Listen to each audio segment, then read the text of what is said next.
उत्तर प्रदेश में सरगंगा नाम का एक छोटा सा गांव है। यहाँ बहुत कम लोग रहते हैं। लोग मिलजुल कर रहते हैं। सब लोग एक दूसरे के कामों में मिल बांट कर हाथ बटाते हैं। जब खेतों की कटाई का समय होता है तो सब लोग मिलकर सबका बारी बारी से काम करवाते हैं। गांव में मिट्टी के घर बहुत ज़्यादा हैं। गिने चुने ही कुछ मकान पक्के हैं। यहाँ की सड़कें भी मिट्टी की बनी हैं। सारे लोगों के घर दूर दूर हैं, फिर भी सारे लोग एक दूसरे के घर आया जाया करते हैं। गांव के बाहर एक तरफ सिर्फ खेत ही खेत और दूसरी ओर गांव है। गांव में लाइट कम ही रहा करती है। अक्सर रात के समय लाइट चली जाया करती है। लोग दिया लालटेन चलाकर ही अपना काम चलाते हैं। अब जुलाई का महीना लगभग ख़त्म होने को है। अब गांव के लोग अपना बिस्तर घर के बाहर लगाने लगे हैं। लाइट चले जाने पर गांव के लोग अक्सर इकट्ठे बैठकर एक दूसरे से बातें करते हुए अपने किस्से कहानी बताया करते हैं। आज शाम को फिर से गांव की लाइट चली गई है। गांव की 3 औरतें घर के बाहर बैठकर आपस में बातें कर रही थी। ये तो रोज रोज का नाटक शुरू हो गया। शाम होते ही बत्ती गुल हो जाती है। रोज रोज। हाँ, एकदम सही बात कही। लेकिन ये क्या, राधा काकी तो अभी तक आई ही नहीं। राधा काकी से शाम को कहानी सुने बगैर मज़ा ही नहीं आता। इरे क्या बोल रही हो? वो कोई कहानी नहीं बल्कि सच्ची घटनाएं हैं। इस दुनिया में आंखों के सामने जो दिखता है, इसके बाहर भी बहुत कुछ होता है। अरे छोड़ो बहन, मुझे तो नहीं लगता कि वो सच्ची घटनाएं हैं। क्यों पिछली बार की तरह याद नहीं, वो जो राधा काकी कुएं की बात बता रही थी। ये शायद विश्वास नहीं करती, इसीलिए ये सब कह रही है। हाँ, बिल्कुल सही कहा। अरे वो देखो, राधा काकी आ गई।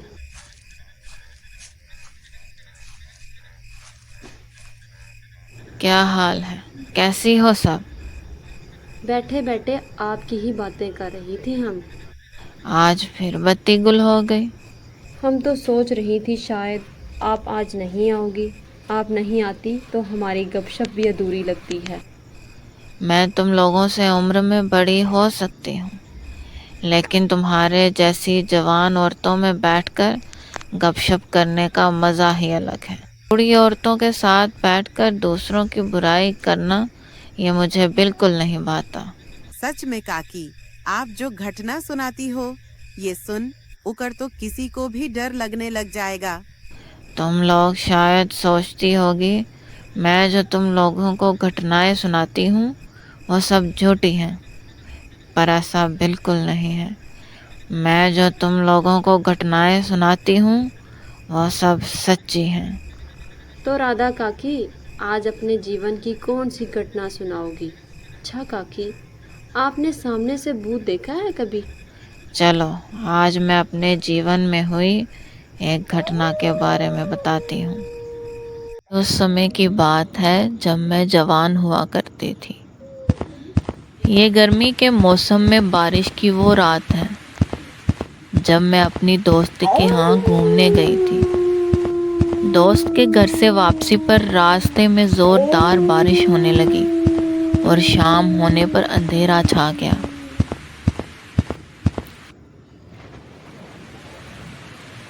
मुझे आशा नहीं थी कि इतनी ज़ोरदार बारिश होने लगेगी।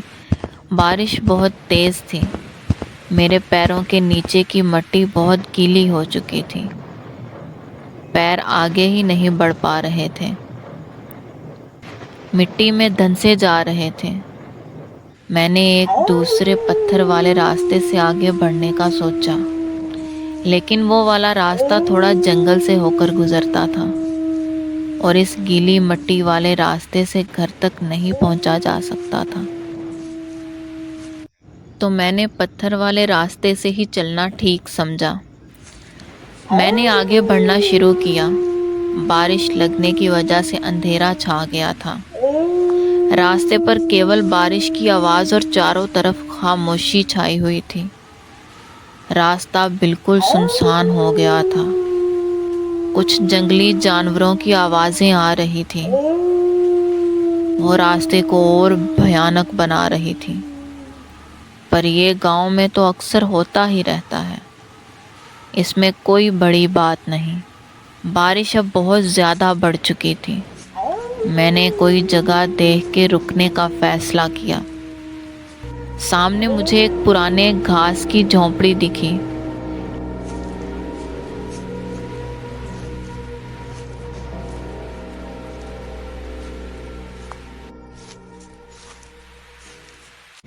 मैं उस झोंपड़ी के नीचे आकर खड़ी हो गई। बारिश बहुत तेज हो चुकी थी। बादल बहुत जोरों से गरज रहे थे। अचानक कहीं से एक आदमी बारिश में भीगते हुए झोंपड़ी के पास आ गया। अंधेरे में उसे ठीक से देख नहीं पाई।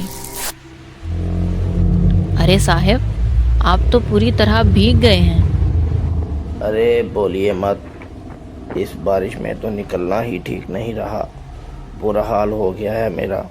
तो आप कहाँ जा रहे थे? मेरा घर पास के गांव में है। शहर गया था कुछ काम से, वहीं से लौट रहा हूँ। ओह अच्छा, मैं सोच रही थी यहाँ तेज़ बारिश में अकेले इस टूटी झोंपड़ी में खड़ा रहना पड़ेगा। अंधेरे में खड़े होकर हम दोनों तरह तरह की बातें करने लगे। तभी आसमान में बिजली की गड़गड़ाहट के साथ एक अजीब सी आवाज़ सुनाई दी, जैसे किसी लड़की की आवाज़। रात रात भर गरजे बादल, कोई न बच के जाने पाए, जोर जोर से बरसे बादल। पहले तो लगा ये मन की भूल है, लेकिन नहीं।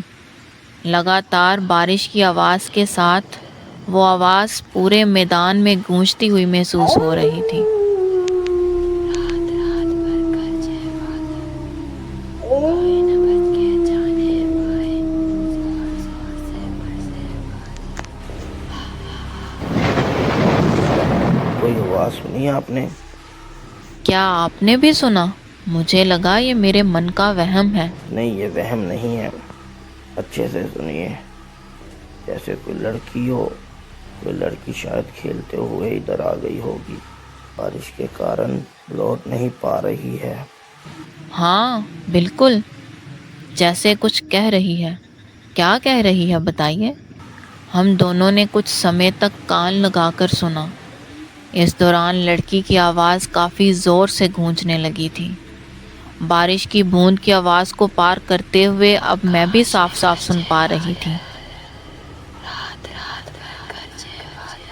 आवाज़ धीरे धीरे पास आ रही थी।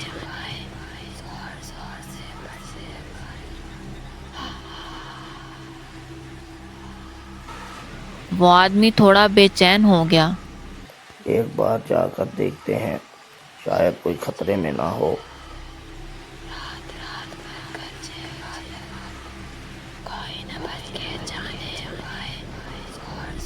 हो सकता है, पर मुझे ये मामला कुछ ठीक नहीं लग रहा। अरे चलिए ना, चलकर देखते हैं। वो लड़की शायद बांस की झाड़ियों में अटक गई है। बारिश भी तो कम हो चुकी है। मगर इस अंधेरे में कोई खतरा हो गया तो?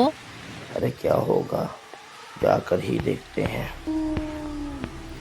उस टूटी फूटी झोंपड़ी के सामने ही घना बांस का जंगल था। बांस के जंगल के भीतर अंधकार एक तरह से दबा हुआ था।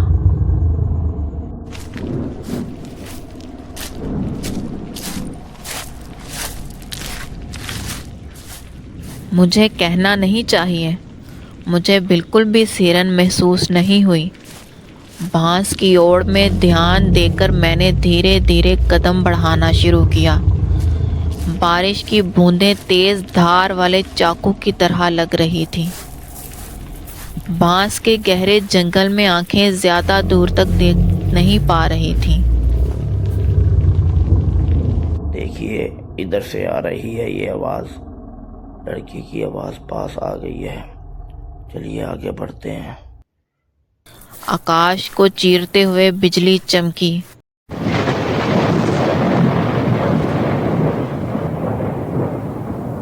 उस थोड़ी सी रोशनी में जो मैंने देखा, उससे मेरे दिल की धड़कन मानो रुक ही गई हो। जैसे मैंने देखा, बांस के पेड़ों के बीच में एक छोटी लड़की खड़ी है, हवा में। उसके बारिश में भीगे हुए बाल, और वो चुपचाप एक ही भाव में खड़ी थी। लेकिन ये दृश्य पल भर के लिए था। इस बार जोरदार बिजली की आवाज़ कानों में पड़ी, मानो जैसे पास में ही कहीं जोरदार बिजली गिरी है। फिर उसी समय वहां सड़क पर बांस का एक पेड़ गिर पड़ा।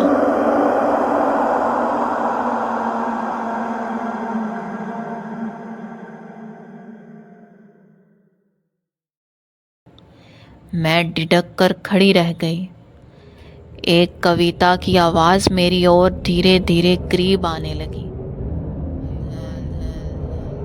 रात रात भर गरजे बादल, कोई न बच के जाने पाए।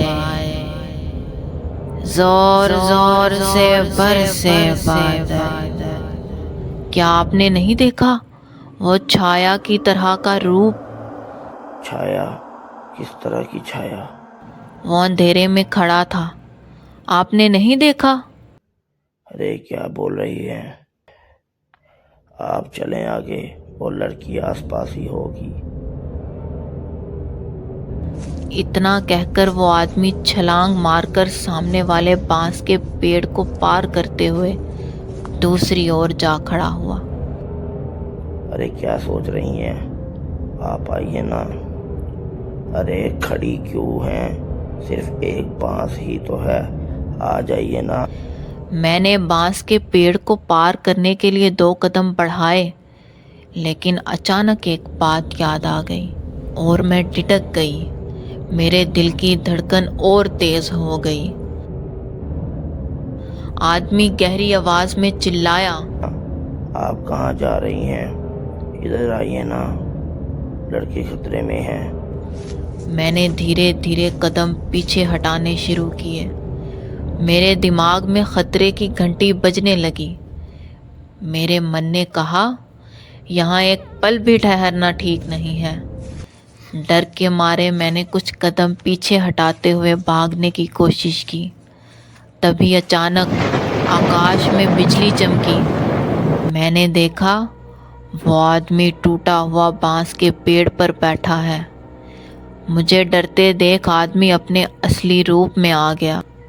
तुम लोग शायद विश्वास नहीं करोगे, लेकिन ये मैंने अपनी आंखों से देखा है और अपने कानों से सुना।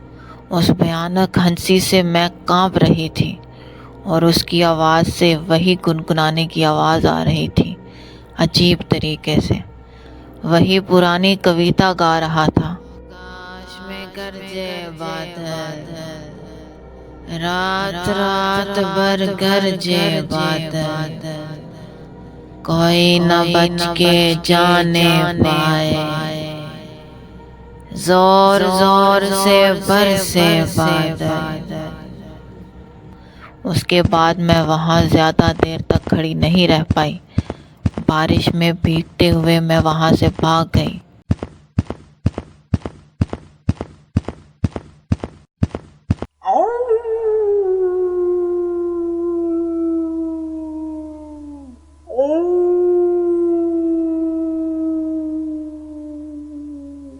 अगर उस रात को मैं थोड़ी और देर करती तो मैं आज यहाँ बैठकर तुम लोगों को कहानी ना सुना पाती। लेकिन तब आपने उस बांस को पार क्यों नहीं किया जब उसने कहा? अरे मीना बेटी, तुम नहीं जानती क्या?